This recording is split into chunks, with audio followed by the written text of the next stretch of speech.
Siempre Soy, con Daniel Tonietti. Hay varias cuestiones respecto a Santiago Caputo. Perdón, ¿concentra demasiado poder? No, es falso.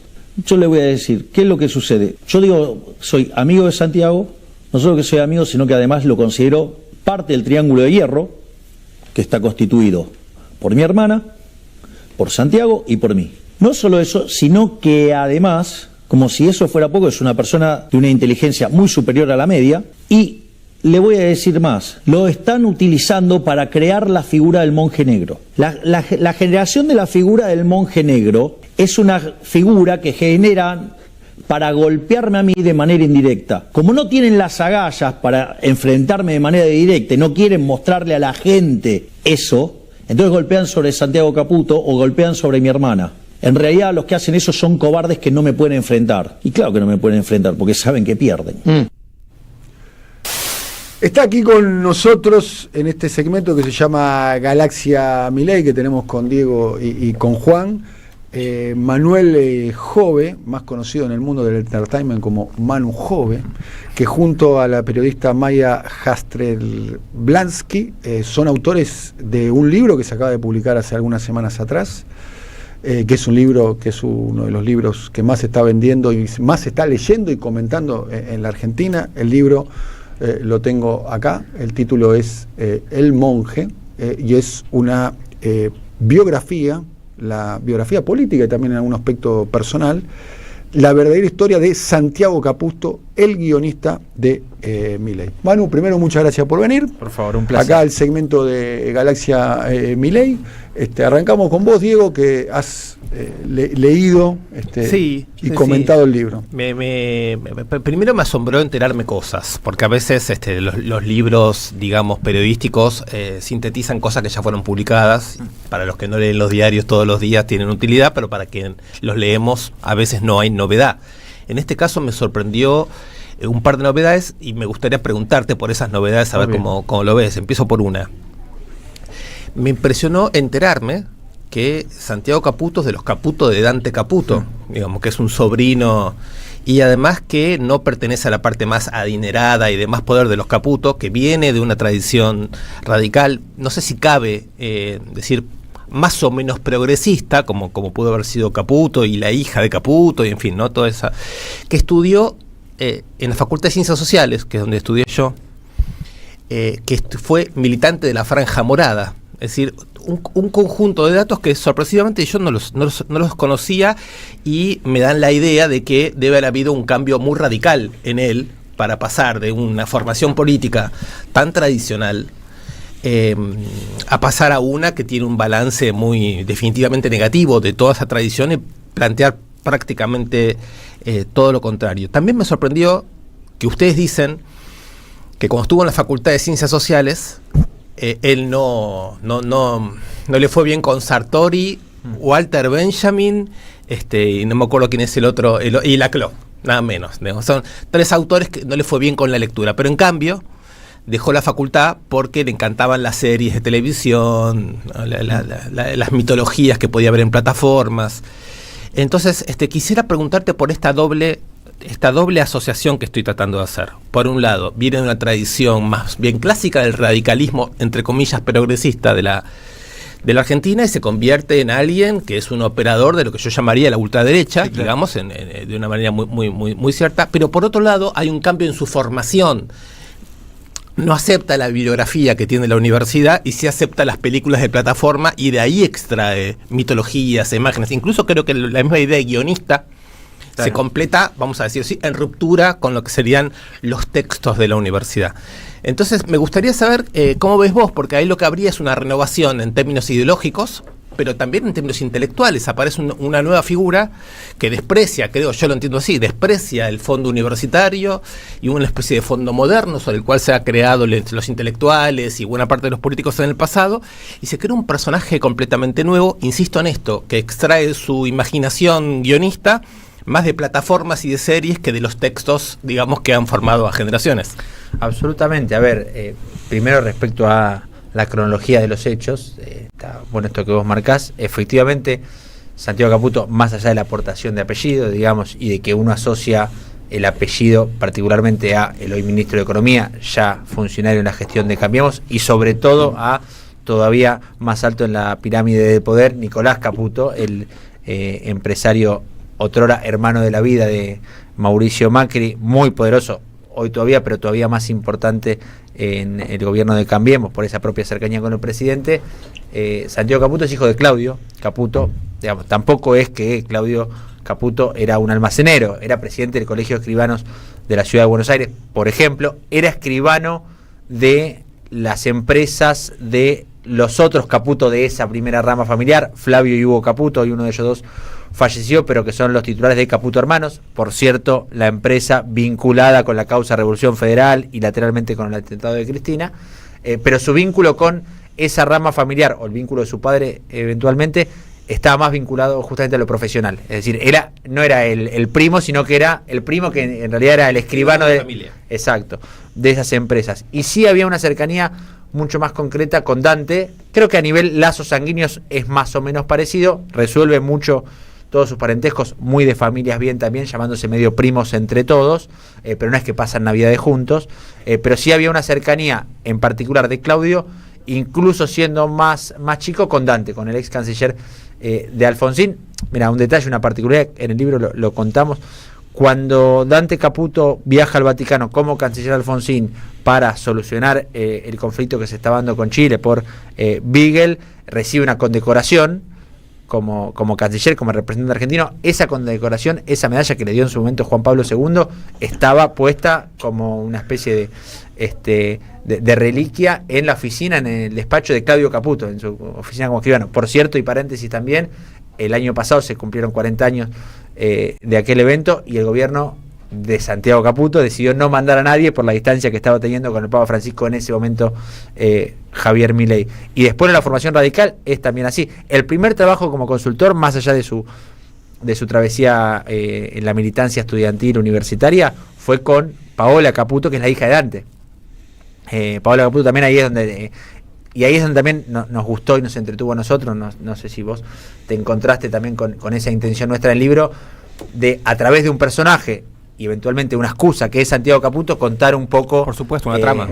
Exacto, una trama de la política, una trama del mundo de los consultores, una trama de los tiempos recientes de la política, y de esta conversión o esta idea de también de la derecha de ir saliendo del closet o asumirse como tal, cuando uno repasa para atrás en el tiempo, no hace 20 años, sino hace bastante menos, unos 6-7 años, gobierno de Mauricio Macri, el PRO no se asumía de derecha, ¿viste? Era como una cosa que le esquivaban al término, y ahora es la ultraderecha con el orgullo de ser de derecha. Exacto, bueno, todo ese proceso me parece que Santiago Caputo no solamente, y ahí es donde quizás explica la otra parte de lo que preguntabas, no solamente lo atravesó también, sino que quizás en algunos casos se adelantó en parte a esa discusión, se adelantó para lo autóctono y para lo nacional. El mundo ya estaba pasando y ahí también hay una identificación de... Un importador anticipado. Sí, totalmente.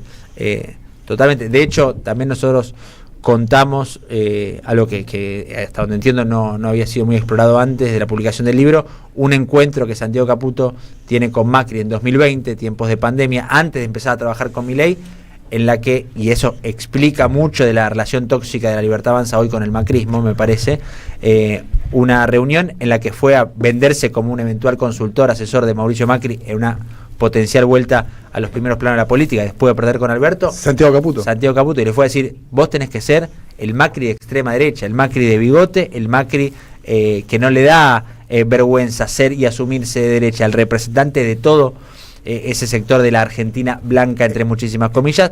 No el Macri que declaraba que robar basura es un delito, definiendo los cartoneros, que en algún momento lo llegó a decir. Ese Macri, ¿no? Ese Macri. Era un Caputo, Manu, que estaba buscando a alguien bien extremo, ¿no? Vos en el libro contás, y eso es muy interesante, cómo parece que se cruzan los caminos, la fuerza del cielo dirían a uno, entre Caputo y ese outsider que estaba buscando, que intentó con más latón, que no sé si intentó llevarlo a Macri. Manes también, ¿no? Claro, lo que pasa es que también Santiago Caputo, y es otra, me parece, de las cosas que a nosotros más nos entretuvo al momento de investigar esta historia.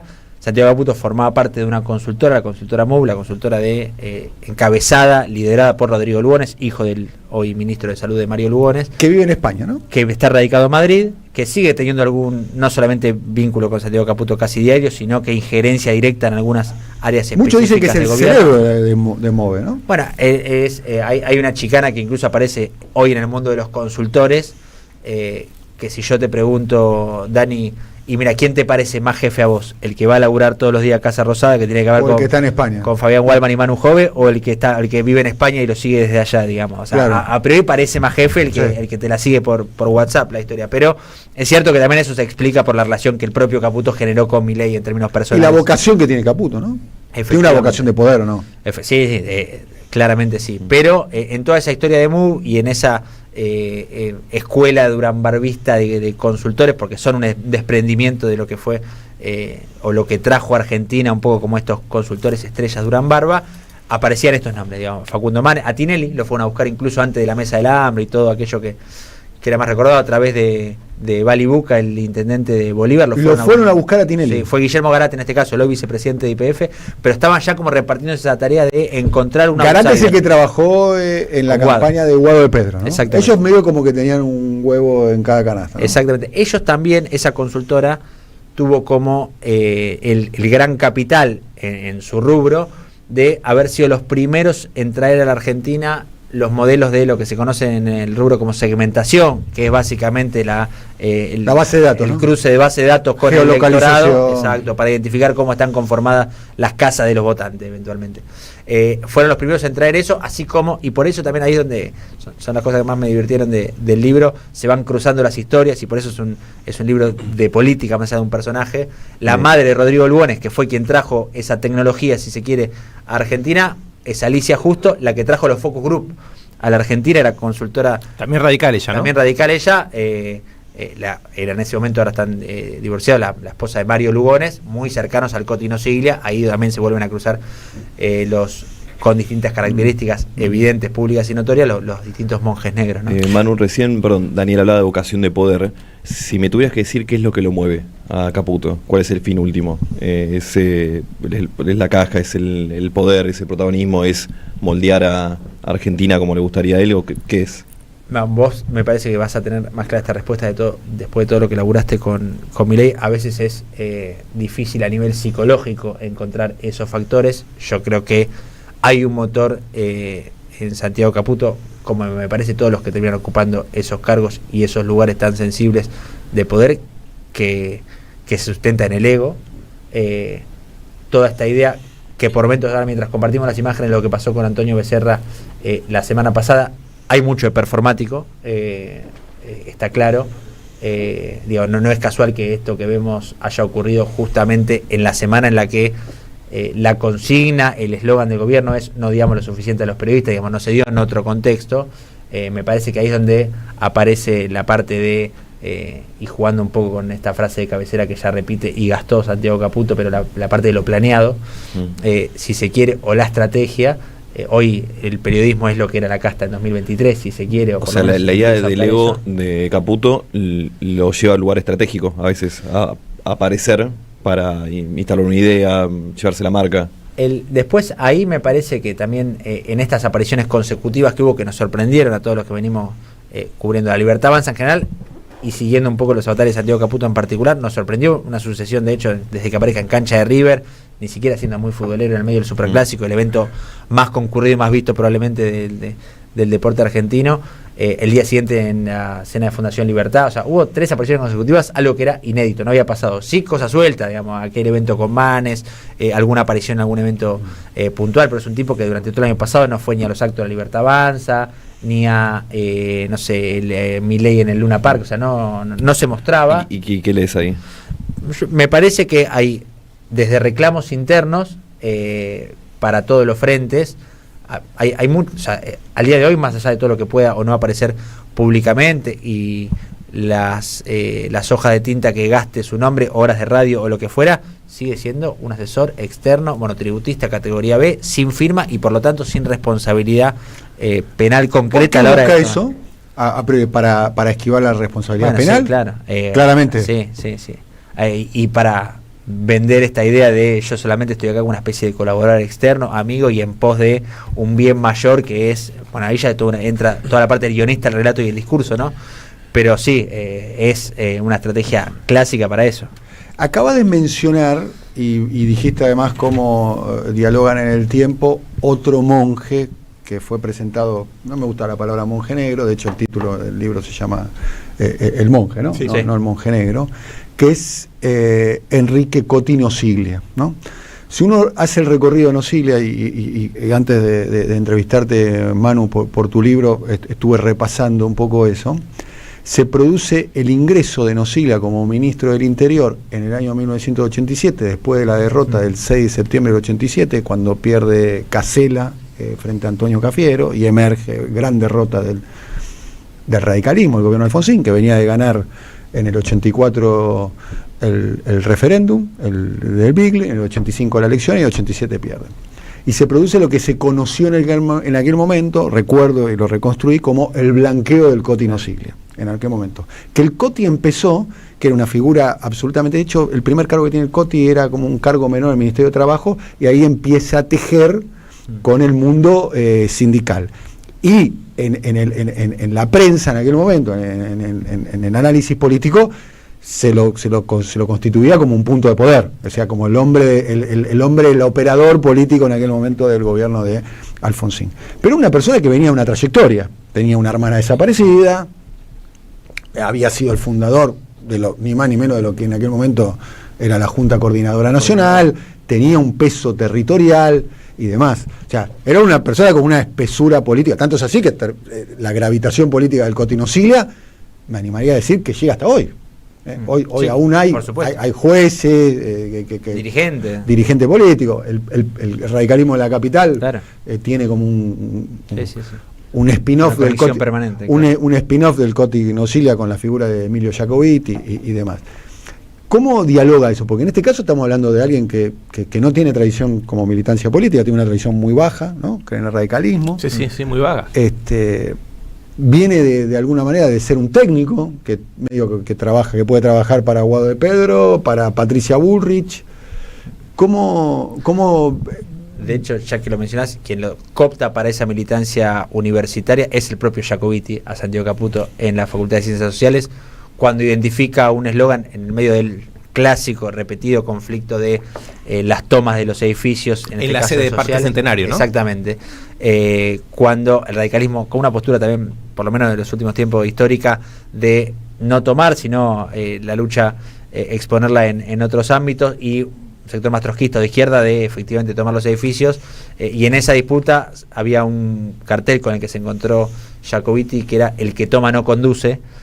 Cuando preguntó, le gustó el eslogan, dijo, che, ¿y esto dónde sale? Era Santiago Caputo, digamos, si quiere, como su primer eslogan de campaña, o lo que después se convirtió en su oficio, si se quiere. Y de vuelta, enganchando con lo que decís, sí, era un técnico o un asesor a priori sin carga ideológica, o sin carga ideológica a simple vista, que laburaba un día para la coalición cívica como laburó, otro día para el radicalismo como laburó, otro día para el peronismo o para el masismo como laburó también. Él estaba buscando de alguna manera una síntesis de la crisis generada que terminó sintetizando en Milei. Él buscó a Manes. Rodrigo Lugones. El caso de Manes fue Rodrigo Lugones, pero era parte de la consultora, así como Garat buscó a Tinelli. Él estaban buscando a alguien. De hecho, él trabaja, que ahora le llaman el outsider. Claro. Él está buscando un outsider, que podría haber sido Manes. Claro, de hecho, él es el primero de sus socios en probarlo a escala distrital con Amalia Granata. Él fue el estratega detrás de la incursión política de Amalia Granata en 2019, cuando Granata termina sorprendiendo con un buen resultado. Creo que terminó incluso encima de Juntos por el Cambio. A ver, él ve el mileísmo antes del mileísmo. Sí, algo así. Él vislumbra, esto va a sintetizar por...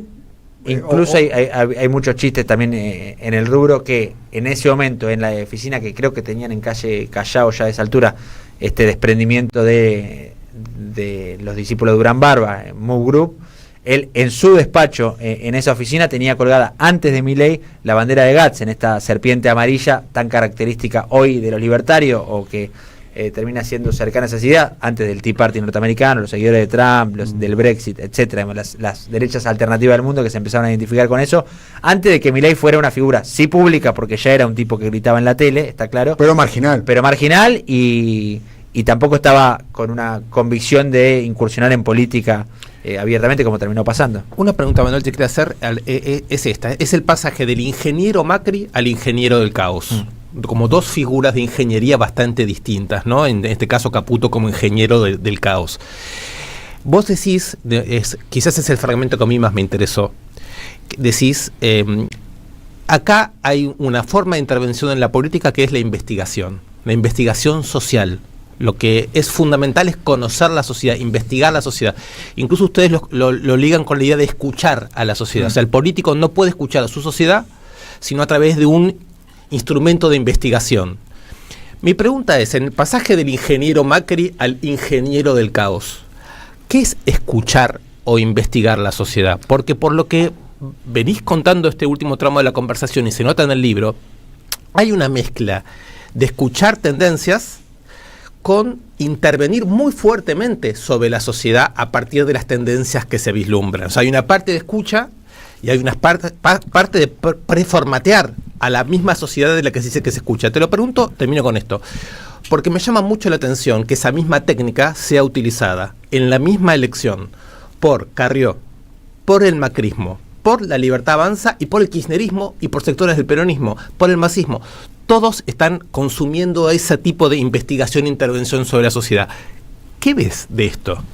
Mira, hay una frase que repetía permanentemente en los últimos años con sus clientes, y nosotros lo recolectamos de ahí, Rodrigo Lugones, que planteaba, y si querés, en esa diferencia entre el ingeniero Macri y el ingeniero del caos, planteaba que es inútil tratar de convertir a un candidato en lo que se demanda, sino que hay que buscar un candidato que represente directamente lo que se demanda. O sea, es el anti-coaching, si querés, el anti-marketing político en esos términos. La demanda organiza el candidato. Exacto, pero hubo muy Durán Barba, si se quiere, ahí es donde también se empiezan a diferenciar, más allá de que hubo cuestiones más vinculadas a lo estrictamente comercial que lo separaron en su momento, pero empiezan a diferenciarse en la metodología de laburo ellos respecto a quien fue su mentor, con estos ejemplos concretos. Es decir, esta sociedad particular, vamos a una localidad específica del conurbano, está reclamando por inseguridad. Bueno, no tratemos de convertir al actual intendente en un especialista en seguridad, vayamos con un especialista en seguridad, digamos.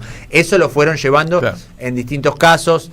Santiago Caputo tuvo un éxito de ese estilo en, no sé, el caso que te cito, Martín Yesa en Pinamar, la primera elección 2015, cuando él llega, que aparte lo conocía Santiago Caputo del mundo Twitter, ni siquiera es que llegaba por otro lado la conexión, pero Pinamar venía de, creo que eran 18 intendentes, no, perdón, había 18 candidatos a intendente, pero había tenido 5 intendentes en 4 años, uno se fue por corrupción, el otro por esto, por aquello, entonces que había hartazgo de la política en Pinamar, o sea, la gente no quería saber más nada, estos tipos nadie nos soluciona nada. Yesa tenía 28 años, es efectivamente una cara nueva, lo que necesitamos, bueno, apareció eso como alternativa, pero no quisieron convertir algo que ya había en la cara nueva, sino que fueron a buscar eso. Me parece que ese es el ejemplo de este ingeniero del caos, que de vuelta, importando estas estrategias que ya se estaban dando en el mundo, identificó que había lugar para esto. El otro día, mientras hablaba y muy elogioso del libro, aprovecho para agradecerle a Pagni, lo vinculó con lo que Giuliano de Empoli llama el tecnopopulismo, ¿no? Esta idea de insertarse en la conversación pública, pero sobre todo a través de el mundo digital, a lo que Santiago Caputo también supo hacer muy bien, y además ganó terreno por sobre todo sus colegas en eso. Hoy lo están haciendo todos, está claro, tardaron todos un poquito más o llegaron un poco más tarde. Pero en el 2023, digamos, todo el arco político consumía la misma técnica política. En el 2023, 100%, buena parte suministrada por los mismos tipos, digamos, lo decía Dani antes, con Garal laburando para Aguado, con Derek Hampton, otro socio de la consultora, laburando para Bullrich, digamos, ya había algo de eso. Es interesante lo que dice Diego, en el sentido de que pareciera ser que Caputo y su grupo trabajan sobre la demanda, y en función de la demanda construyen un candidato, y parece que el vínculo con Milei fue así. De hecho, buscaron a Maslatón, buscaron a Bullrich, buscaron a... conocían la demanda, sabían lo que buscaban. Lo último que me faltaría entender, quizás más adelante lo retomamos, es la manera en que se interviene sobre ese mismo electorado. Interesante cultural. Lo de Facundo Manes, porque Facundo Manes sería el outsider, pero sería la antítesis de Milei. Hay un paper que Rodrigo Lugo... En vez del loco, el racional. Exactamente. Hay un paper se que busca por el cuervo, se busca por el Claro. irracional y O se sea, ve cuál funciona. que Rodrigo Lugones hizo circular entre sus clientes, digamos, su mesa chica de clientes, aquellos privilegiados en esa consultora, que se titulaba Peluca o Cerebro. Esto fue en 2021, Claro. antes de la elección. Peluca o Cerebro, el presidente del 23. Se llamaba el paper cuando ya El estaba Cerebro cerca. Manes. Cerebro representaba Claro. a Manes, Peluca ya estaba trabajando en Santiago Caputo con Milei, estaba trabajando De en hecho, ese se momento Rodrigo conocen Lugones Manes con- y Santiago Caputo, Sí, claro, ¿no? laburaba más con Rodrigo Lugones, pero se conocía de esa época, propio de las oficinas, cuando trabajaban juntos, hasta que Manes soltó negociaciones de la reta de por medio, su intención de ser candidato a las presidenciales, Claro. seguía trabajando ocasionalmente con... A Milei le sobra lo que le faltaba a Manes, que es vocación de ser, ¿no? Que Sí, en claro. política tenés que tener ganas de ser, ¿no? Y Manu, una de las tesis del libro, interesante, y recién hablamos algo, es que parecería haber dos Caputo, ¿no? Uno performático, uno público, el tuitero, el más agresivo, combativo, y después otro más racional, más castizado, si se lo quiere, que de hecho cuenta una escena muy interesante donde él hace una especie de performance antes de recibir un funcionario que tenía Sí. como que bajarle línea y llena de humo la sala, tira, no sé, botellas, no sé si deja incluso algún bate, ¿no? Algo así. Un bate de béisbol, la daga que creo que fue pública en un momento cuando apareció apuñalando el libro de Marcos Peña, pero sí hay mucho de ese adolescente gamer criado con, o por lo menos formado, después de dejar los libros de la academia con las series o los juegos o lo que fuera, que se refleja hoy en su despacho en la Casa Rosada, que para coronar eso además es provocador, ¿no? Está claramente, entiende cuál es la escena y busca está la casi promoción. permanentemente rodeado por los tuiteros. O sea, su propia mesa chica, no su triángulo, porque no son Sí. tres, digamos, pero su equipo más directo son los tuiteros: Agustín Romo, el Gordo Dan, Macarena Lifraco, son los que están ahí permanentemente con él. ¿Cómo convive la idea de el monje y este grado de exposición? Porque se supone que el monje lo que tiene que tener es el Claro. secreto, el anonimato, el que no la ves venir. Absolutamente. De ¿Cómo? hecho, la comparación con Coti Nocilia o con quien quiera. Al Cote no se le conoce la voz. Claro, exactamente. Por ejemplo. Exactamente. Y tampoco es una figura que esté en la conversación pública, más allá de los 4 gordos 5 que estamos hablando de política todo el día. Sí. Con Santiago Caputo hay algo distinto. También ya empezó con, me parece que a propósito del tecnopopulismo, si querés, Sí. ya el primer día de gobierno, cuando Santiago Caputo apenas había sido mencionado con Milei, había tenido un diálogo ocasional porque Milei se lo pasó con Feynman y no mucho más, ya estaba, vislumbrando la platea femenina porque aparecía fumando o no Sí. fumando en Casa Rosada. Él ha También construido buscado. toda una imagen, Claro, ¿no? Los exacto. Peaky Blinders, el grupo Exacto. de los Malboro. Hay un poco de narcisismo, de vanidad. Sí, claro. Pero a ver, de todos los monjes negros de la historia, lo comparaban al principio y casi una chicana, en algún momento él se lo puso en alguna de sus cuentas de Twitter, esto de decirle el Rasputín de Milei, etcétera. Sí. Está bien, ninguno de los monjes negros de la historia claramente fue tuitero. O sea, ya hay una novedad ahí y algo inédito en el que está hablando de un tipo que no solamente es un tuitero con todo lo que eso implica para los que estamos más contaminados por ese mundo, sino que además tiene, o suele tener, sobre todo en horario nocturno, cierta incontinencia tuitera que todos vemos. ¿A qué le habitualmente. adjudicas la incontinencia tuitera nocturna? Alego otra vez, ¿Solo Alego? El insomnio. No me consta, entiendo a dónde vas, me lo han preguntado. No Y estoy preguntando nada. Y después, Me hace acordar mucho al Gordo Casero en un momento también, Alfredo. Sí. Alfredo también tenía. sí, es cierto. No me consta, y esto no quiere decir que vos hayas implicado nada, solamente No. aprovecho para responderlo.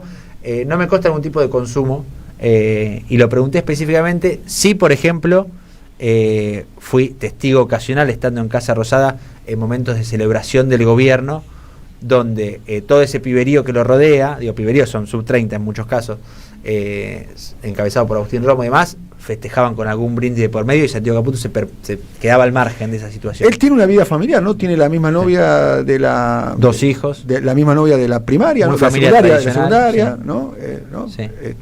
Una pregunta sobre los tuiteros. Sí. Vos cuando hablas del Gordo Dan, ustedes cuando hablan del Gordo Dan en el libro, hablan del sarcasmo, de la ironía, de un tipo de humor, de una queja además de que el resto no comprende el humor que ellos usan.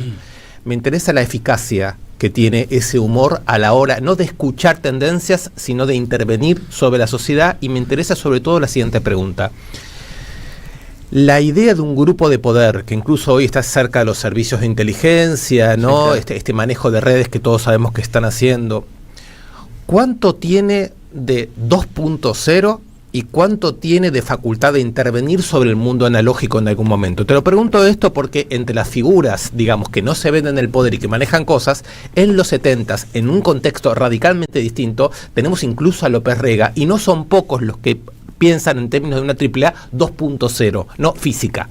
Es decir, persecuciones, señalamientos, operaciones. Me gustaría saber qué relación ves entre el humor y esta lógica de persecución, porque Luis García, un filósofo cordobés muy interesante, habla de un fascismo cosplay 2.0, digamos, que se ríe de sí mismo y produce una ironía y un humor en su alrededor para poder actuar. ¿Cómo el lo gordo dance es una expresión de eso, ¿no? Diciendo, exacto. detengan periodistas, y no sabes si lo dice en broma, lo dice en serio. Mira, así como Santiago Caputo es previo a Milei respecto a estos planteos de la derecha que tendría que venir a ocupar ese espacio hoy vacante, en los tuiteros, si querés en particular con el gordo Dan, también empezaron a aparecer y a tener muchas de las prácticas, digamos, repudiables, como lo que se conoce en el mundo de las redes o de Twitter en particular como el doxeo, esta cuestión de revelar datos privados, direcciones y demás, antes de que en simultáneo, mientras Milei era un panelista y en todo caso había algún punto de contacto ideológico ahí, ni siquiera era parte tampoco del discurso central lo estrictamente económico en esos tuiteros, digamos, era más la parte de la batalla cultural, claro, más allá del reclamo que efectivamente había a la situación económica general o a la inflación si querés, pero también es hasta previo con algo que hoy no es para nada menor, que es la generación de comunidades, digo, en el mundo digital y en la conversación digital específicamente. Fue de los primeros, casi te diría que en simultáneo, yo como contemporáneo también, porque vi cómo se fue dando esa creación de esas comunidades, en simultáneo empezaba a pasar algo, bueno, hoy se refleja también en la competencia de las audiencias jóvenes digitales, pero con Tomás Rebor y el gordo Dan, se empezó a pasar algo que generaban esta especie de seguidores, pero no como el fanático tradicional que le gusta un programa, un producto, etcétera, sino con otra carga emocional, incluso si querés, respecto al compromiso que esos seguidores tenían respecto a sus referentes, ¿no? Porque es un tipo como de militancia ligada virtualmente. Sí, claro, pero viste, el fandom, la sociedad más, no sé, hoy estamos todos fanatizados con el Eternauta, bueno, buenísimo, nos compramos mañana una antiparra y salimos, más o menos, pero acá hay otro nivel de compromiso, digo, en cuanto a, desde convocatoria a nivel físico, vamos a hacer esto, el otro, hasta lo que se refleja muchas veces en esto que vos planteabas de, che, este es nuestro eventual enemigo por este rato, vamos todos contra eso, o sea, Alejandro Alfi, periodista de Clarín, que se le agarran a 2x3, hoy los periodistas en general, ayer otra cosa, y en el libro incluso están reflejados bastantes de esos eventos puntuales que se le agarraban con un militante de la Cámpora de Tierra del Fuego, porque se había peleado con uno, y eran investigadores del CONICET, todos contra eso, claro, o sea, eventualmente aparecían los enemigos de turno, o sea que ahí también hay un método que precede a Milei, que hoy Milei utiliza, y que Milei, como uno más de los tuiteros, porque en definitiva es un presidente tuitero. Pero la novedad que creo que dice Diego es que eso se transformó en política de Estado. Sí, claro, exactamente. Sí, claro. Ahora, por eso habla de... modifica la forma del Estado argentino. Ahora el Estado incluye esta tecnología como la tecnología estatal. Bueno, yo le pregunté a alguien que estuvo muy cerca de Cristina, que Cristina fue 2 veces presidenta en la Argentina, le pregunté por Javier Milei, pero le pregunté por Santiago Caputo, y me dijo, no lo conozco, después te voy a decir quién es, fuera del aire. No lo conozco, me dijo, soy uno de los pocos que no lo conoce. Y le pregunté y me contestó lo siguiente, dice, es muy peligroso que un presidente te diga, hacé lo que quieras, que pareciera ser que es la relación entre Milei y Santiago Caputo. Después te digo quién es, pero una persona muy cerca, que estuvo muy cerca de Cristina y que fue presidenta. ¿Es así el vínculo entre Milei y Santiago Caputo? ¿Es hacer lo que quieras? De hecho, una frase que nosotros barajamos como para titular el libro, que aparece recurrentemente en la respuesta de Milei ante determinados temas, es lo que diga Santiago. Ante la pregunta de, che, Javier, ¿qué hacemos con esto? ¿Qué hacemos con aquello? Lo que diga Santiago. Aparece validado por resultados, sobre todo en el punto de vista electoral, que es, me parece, lo que terminó de consolidar la confianza entre ambos, digamos, cuando Santiago Caputo... Cuando gana la elección, lo llama el arquitecto del triunfo. Cuando Santiago Caputo, pocos preveían a nivel encuestas los resultados que se dieron, sobre todo en las PASO, pero tampoco en el balotaje, con exactitud, más allá de algún caso, y que después siempre aparece el que levanta la encuesta y dice, yo te dije más o menos que iba por ahí. Las que tenía Santiago Caputo, en base a la maquinaria de encuestas de la consultora en la que trabajaba, más o menos se acercaban. De hecho, la primera, de los pocos que daban a Milei primero, por supuesto era una encuesta de consumo interno, porque no eran de libre acceso, claro, pero las encuestas de MUVE daban a Milei primero, rondando los 30 puntos, que fue lo que terminó pasando, le daba 28, incluso un poco menos, pero los únicos que daban primeros a Milei eran ellos. Manu recién decía, Dani, cerrando, nos faltan 3 minutos. Javier y Santiago, nos faltó hablar de Karina acá, que además estamos en un momento muy de ida y vuelta. Karina además se ha cargado, entre comillas, a varios personajes del espacio. La integrante de Mesa Chica, además. Total, y de hecho el libro no quiero spoilear, pero tiene como una breve charla al final con Caputo, y él dice, acá te sumo otra pregunta, que él sabe que termina mal, que yo ahí te pregunto, no sé si se refiere a algo... ¿Sabe que termina mal qué? Él. Ah. En un momento nosotros tuvimos un encuentro con él para verificar algunas versiones, historias y demás, después de insistir bastante en los meses de la producción del libro, y lo único que nos permitió poner y consignar en on, más allá de alguna otra frase cuando le contamos la historia del libro que él no quería que... ¿Es lo único que él les autorizó a poner en on? Yo sé que termino mal. Nos gustó... Respeto por el muchacho ese que sabe que va a terminar mal. Nos gustó mal. la frase cuando nos la dijo. Maya fue en este caso la que insistió, dejanos poner esto, que es una hermosa frase para cerrar el libro, y la pusimos. ¿Termina mal a nivel judicial, patrimonial, político? ¿En dónde termina mal? Él, mira, para que te des una idea, esto no lo pusimos, no lo consignamos en on, pero creo que ya más o menos lo mismo a esta altura. Él dice algo así como, en el mejor de los casos, cuando él termine sus funciones en el formato que sea en el gobierno de Milei, él va a recluirse a vivir afuera, digamos. O sea, ese es el mejor escenario. El mejor de los casos es el exilio. Exacto. El mejor de los casos es el exilio. El mejor de los casos que prevé para... un combatiente. Un sujeto consciente de la historia argentina.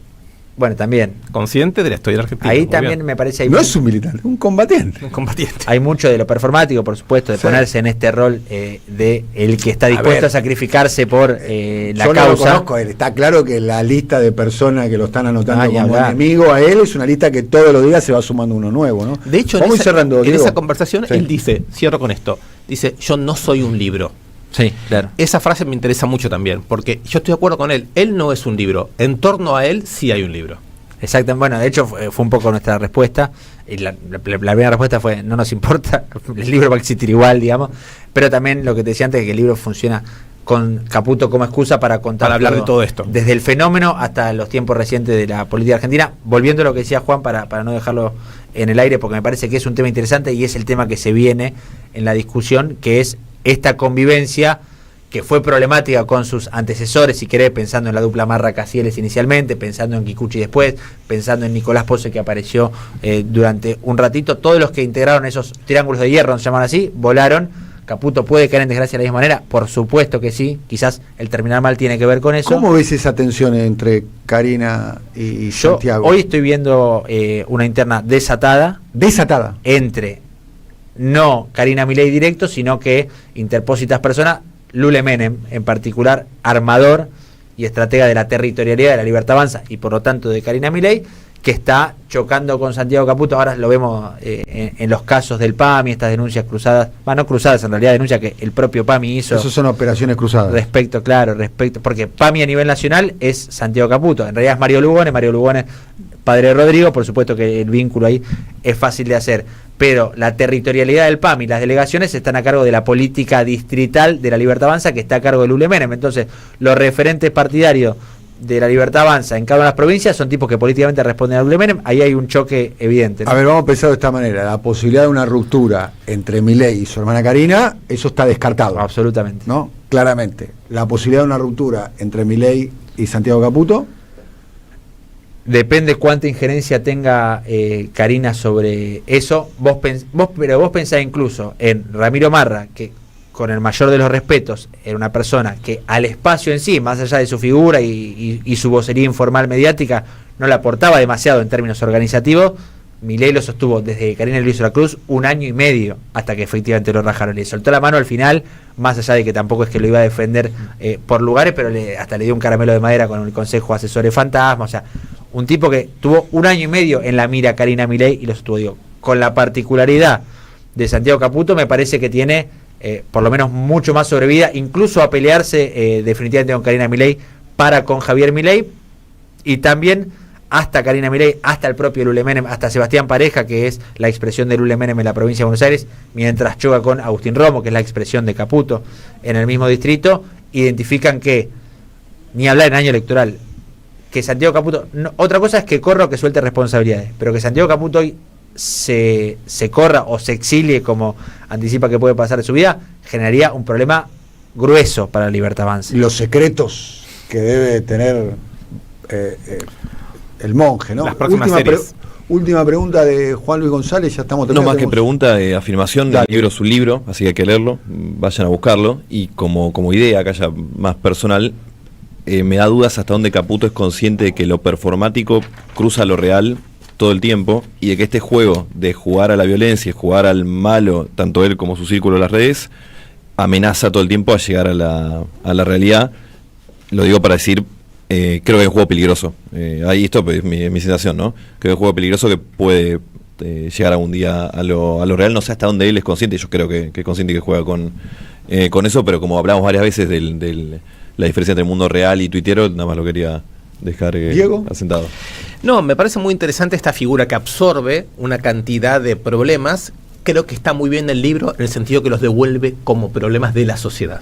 Bien, el libro ya va por su tercera edición, ¿no, Manu? La segunda está, iba a decir en librerías, está en eso o agotándose, y va se está reimprimiendo la tercera. Sí. Tuvieron un encuentro con Santiago Claro, Caputo, ¿no? Un encuentro, día del cumpleaños de Maya, aparte. ¿Cuándo fue ese encuentro? Fue, no quiero mentirte, pero fue, entiendo que en noviembre del año ¿Te pasado. puedo preguntar dónde fue? Sí, fue en en el libro hay un epílogo en el que está contado cómo fue ese encuentro. Fue en una oficina que está en el centro porteño, no en la Casa Rosada, Bien. En otro contexto. ¿Cuánto duró? Casi 3 horas, 2 horas y pico. ¿Grabaron el encuentro? No. Él no aceptó. No nos permitió grabar el encuentro, tampoco nos permitió consignar en on nada de lo que hablamos ahí. Fue básicamente para verificar historia. Por supuesto que siendo dos periodistas que cubrimos la coyuntura, apareció para hablar de qué pasaba o no esa ¿Leyó semana. el libro Santiago Caputo? Asegura que no, yo no lo termino de creer. ¿Vos creés que lo leyó? Sí, de su entorno también hablé con gente de su entorno que lo leyó también, digamos, quienes trabajan en la diaria con él y quienes tienen un vínculo de amistad con él, sus socios, algunos de sus socios de la consultora, por ejemplo, que no solamente me dijo lo leyó, sino que me verificó algunas historias que ya contábamos que eran de esa manera. Manu, te agradecemos mucho que hayas venido. Manu Jove, Primer invitado de Galaxia Milei. de Galaxia Exacto. Milei. Este es un segmento que nos ocupamos de Y no de dijimos Milei. nada de Ferro Quilmes, o sea, fíjate Mirá vos, No Sí, dijimos decimos nada de bien. Ferro Quilmes, porque él es oriundo Mirá vos. del Principado de Quilmes. De donde viene el compañero Enzo. el compañero, ¿qué Enzo? ¿Cómo? ¿Compañero Enzo? Duarte. Ah, Enzo Duarte, sí, Bueno, claro, acá claro. otro representante quilmeño de la profesión, Pablito Lapuente, laburó. Pablito Lapuente trabajó mucho acá con nosotros, amigo y compañero Pablo Lapuente y demás. Bueno, gracias Manu, felicitaciones para vos, para Maya también, que es la coautora del libro. Gracias querido Juan, gracias querido Diego. Nosotros nos vemos a ver mañana a las 10 de la mañana. Estén pacientes a los oyentes de la radio con las cuestiones técnicas en el día de hoy, les pido por favor. Hasta mañana, chau chau.